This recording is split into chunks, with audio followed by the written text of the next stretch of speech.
नमस्कार दोस्तों, स्वागत है आपका हिंदी नॉलेज शो में। तो दोस्तों, कल CNN को तालिबान के एक शीर्ष कमांडर ने इंटरव्यू दिया। उस इंटरव्यू में उनसे पूछा गया कि आप क्या अफगानिस्तान में अब शरिया लॉ लाने वाले हैं।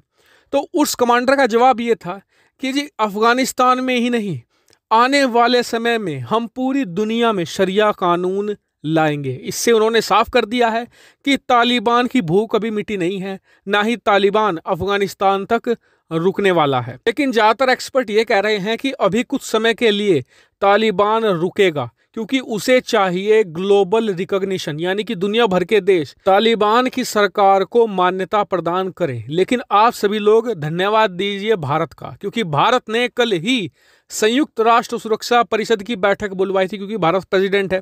तो उसमें भारत ने जितनी भी बड़ी पावर्स हैं दुनिया भर की, उनसे एक बार फिर से ये कहलवा दिया है कि अभी तालिबान को मान्यता नहीं दी जाएगी। कम से कम हम कुछ साल वेट करेंगे, ये देखेंगे कि तालिबान यहाँ पर आतंकवाद को बढ़ावा देता है या नहीं। लेकिन दो ऐसे देश हैं जो पिछले 2 दिनों से तालिबान के चापलूस या चमचे बने बैठे हैं। पहला है इसमें चाइना। चाइना ने कल ही कह दिया था UNSC की मीटिंग से पहले ही कि हम लोग तालिबान से दोस्ताना संबंध बनाना चाहते हैं। इतना ही नहीं, आज रशिया का बयान आया है और स्क्रीन पर आप देखिए बयान। पहले रशिया ने बयान दिया है कि आज तालिबान के राज में अफगानिस्तान की हालत बहुत ज़्यादा बेहतर है।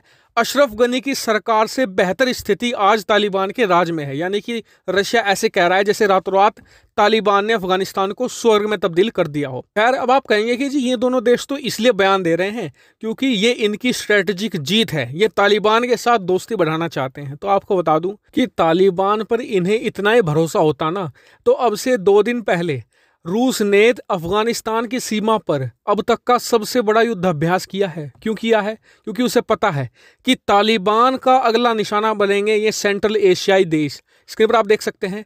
कारण इसका ये है कि ये सबसे आसान टारगेट है तालिबान का, और ये बात रूस को भी पता है। इसीलिए तो उसकी सेना पिछले 2 महीने से ताजिकिस्तान अफगानिस्तान की जो सीमा है यहाँ पर पड़ी हुई है, लगातार युद्धाभ्यास कर रही है, क्योंकि उन्हें पता है कि अगर तालिबान के लड़ाके आएंगे तो उन्हें यहीं पर रोकना होगा, वरना एक बार वो अंदर घुस गए तो फिर वो पूरे सेंट्रल एशिया में उत्पात मचाएंगे। इतना ही नहीं, चीन का तो बहुत ही आसान आंसर मैं आपको देता हूँ।